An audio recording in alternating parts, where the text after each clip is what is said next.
Hello friends, and welcome back to my channel. I am in the process of going through some photos and events from the past. The past meaning like about a year and a half or so ago. I am doing this process because I was really struggling with creating page kits for these particular, and these are just some. I have a whole stack of other photos to scrap, but these are trips, and I find myself paralyzed when I have to deal with this many photos. So I thought I would come on here and just show you my process. Again, this is very individualized to me, but I'm hoping that maybe it may help some folks. One of the things that I particularly like to do when I have a lot of photos, because I do like to chronicle my trips, is that I use pocket pages for that. I have a bunch kind of strewn in front of me here. And if I don't go through this process, I am never going to get these layouts done. For the pictures that I really want to highlight, and then have the rest of the other ones in the pocket pages kind of tell the remaining story. That's how I like to scrapbook. Other folks may make very specific albums for their trips or different occasions. There are folks that also, dabble in memory planning and junk journals to do some of this, but I myself prefer to have it in my scrapbooks, at least for now. I may change my mind, and that's fine, but for right now, that is what I'm doing. So let me just start with one, and then I will walk you through the process. So what I end up doing is I have a bunch of printed photos. This is a December 2023 trip, and I don't even know how they're in here. There was an issue with some of the, I don't think it's in this batch, thankfully. In some of the other batches, I remember having print issues with the lab. And for that reason, I ended up being issued like a reorder. So I had doubles and I never got rid of the originals. It was a whole thing. Thankfully, these are not. All right. So what I do with this process is I go through the photos, and I like that picture. I like that one even more. I like that one. That's about the same thing. The people, right? I tend to put those on the side and by orientation. And then here I have some horizontal, vertical, horizontal. This was more for me to remind me where this was. And that's fine. So I'm going to continue to do this. That's really pretty. I think this was on the way too. Here's some selfies. Here's some additional ones. Here's some of these beautiful rock formations. Here's another one of that, but in a different view. Here's another horizontal. Here's that one. And there's that. Okay. So what I usually do is I set some of these aside, and then I have a preference for me, and it's just a personal preference that I like to pick, particularly if I have people in my photos. And for these, it's myself, my husband, our family. I like to pick out some of my favorite ones. So I will just go ahead. That's a beautiful one.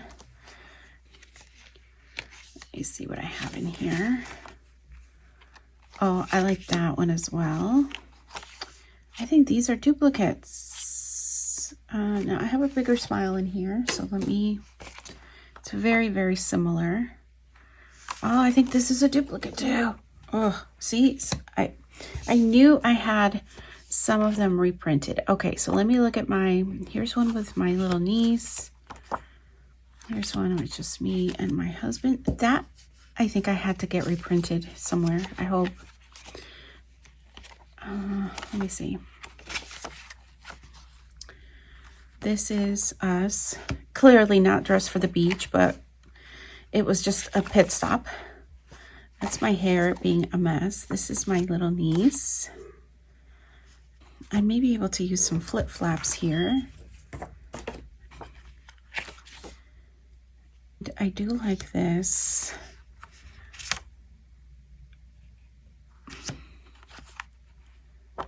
All right, so let me see. Do I have...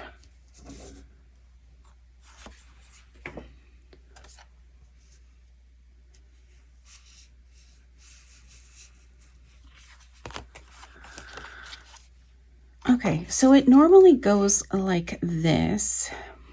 And then I'm also taking a look at the orientations. So I've got 4 and 2. And then, okay, so I think, again, this is just a reminder about where it is. That's fine. And then I think what I will do is that these will become my photos for my layout. These 6.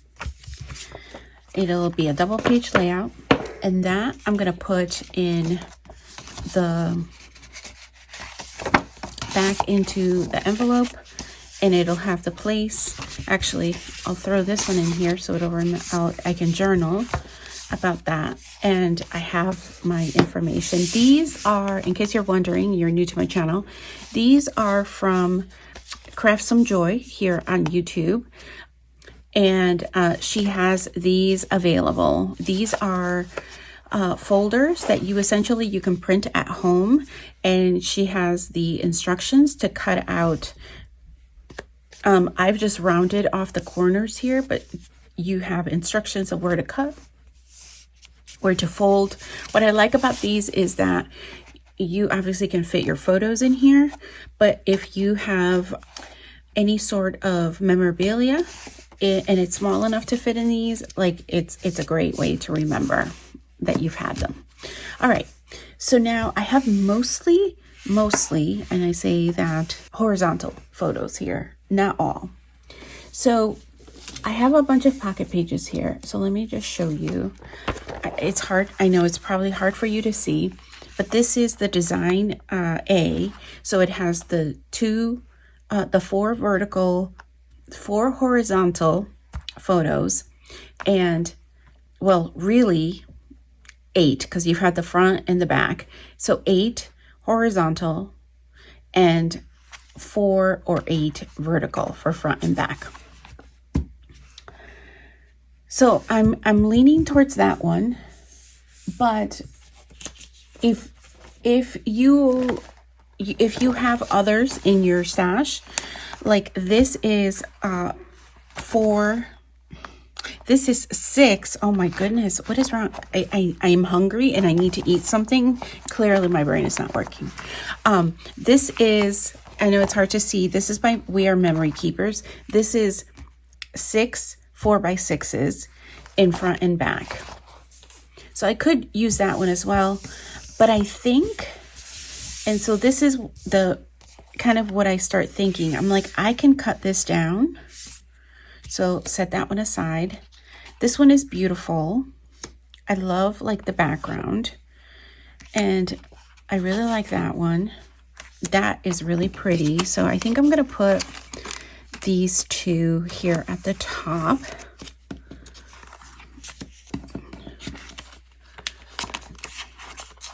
And let me see. I like some of these horizon photos. This, I know you probably can't tell here, but this is the red sand beach. So I think I'm going to put this one here, or that's what they call it. And I think I'm going to put this one here. And what I like to do with these that I'm going to potentially, oh, you know what? I should have, maybe I'll put the red sand beach in the back, because I forgot I wanted to put this one here. And remember, these ones that I want to put here and just cut down, I just put them like that. Let me just take a look at this one. I think I may just put this one here and have the back like that. Again, I can move these around when I finish them up and journal. I may want to mat them, embellish. Let's see. So I think might as well just put these in here so that the photos don't go to waste, or that the pockets also don't go to waste. And then this is another one where I could, in the front, maybe put this one. And then this is, I don't know that I will use this one. I'm going to put it here just in case, but I can always not use it. All right, so this is my pocket page prepped. And then this is going to be my layout. This is what is going to go back in my photo box. And then what I like to do here is just put where it was, and then so I'll know that the coordinating layout will be right next to it. So then I just go ahead and I put that there. All right, and then this goes in my photo box to be scrapped, the bigger layout. So I'm gonna try to do a couple of more, and I'm gonna fast forward. So give me a second. All right, friends, so we are back and we are sorting pictures. One of the things that I was thinking about after I stopped filming was I forgot to mention that if for whatever reason you don't have pocket pages like I do, a really quick and simple way to do this is to use the pocket page design, if you will, into a 12 by 12 sheet of paper. I've done it. I have plenty of pocket pages, but I have done it. And I think it's a nice alternative. Here, I'll show you in just a second what I mean. So here, am I grabbing the pocket page? Here we go. Okay, so imagine that this is your 12 by 12 piece of paper. And it doesn't have to be a flashy piece of paper. You pick whatever you want or you think will complement the photos. But then you put them on the paper just like the configurations here. And there are a ton of configurations. If you just go on and search for pocket pages or Project Life, which was how I initially got introduced, and the designs, you will find them. And there's not even 12 by 12. You could do something smaller. But I wanted to make sure that I mentioned that, because it is, if you haven't invested in these pocket pages, it's a really nice alternative to be able to do and to use when you're considering large projects like this. So I wanted to mention that. The other thing is that I want to make sure that I clearly stated that now what is going back into what went back into my photo box is really only the pictures that are going to go on the 12 by 12 layout. And so at the end of this process, I think I had about 13 pocket pages done, mostly travel at this point. I was working on a different project once I finished this, and I was looking through some of my kits that I had already matched up with photos, and I found 3 more of these travel folders, if you will, with photos. And I ended up creating another 3 pocket pages ready to be scrapped. So there were a total of 16 pocket pages that I was able to create in this one sitting session. So I felt amazing. I felt like what was left over was definitely 100% more doable. So for that reason alone, I was like, yes, this is what I need to continue to do. But I also think that I need to make sure that I have a good plan going forward for my photos. This may be one of the projects when I have travel photos where I may want to choose what I print. And what I mean by that is what I choose to print here at home. Because it is when you have large, long trips or a lot of photos, either one, it is really hard to keep track of them unless track of the print, what pictures you have printed, unless you have if you have a great way with large projects like these to print pictures and you're sending them out, please share with me, like sending them out for processing, please share. Because I think that the only way that I will be able to do it is if I send it out for processing in small batches, or my only other alternative is that I print them here at home. So let me know your thoughts. Let me know if this is helpful. I sure hope it has been. And until next time, bye for now.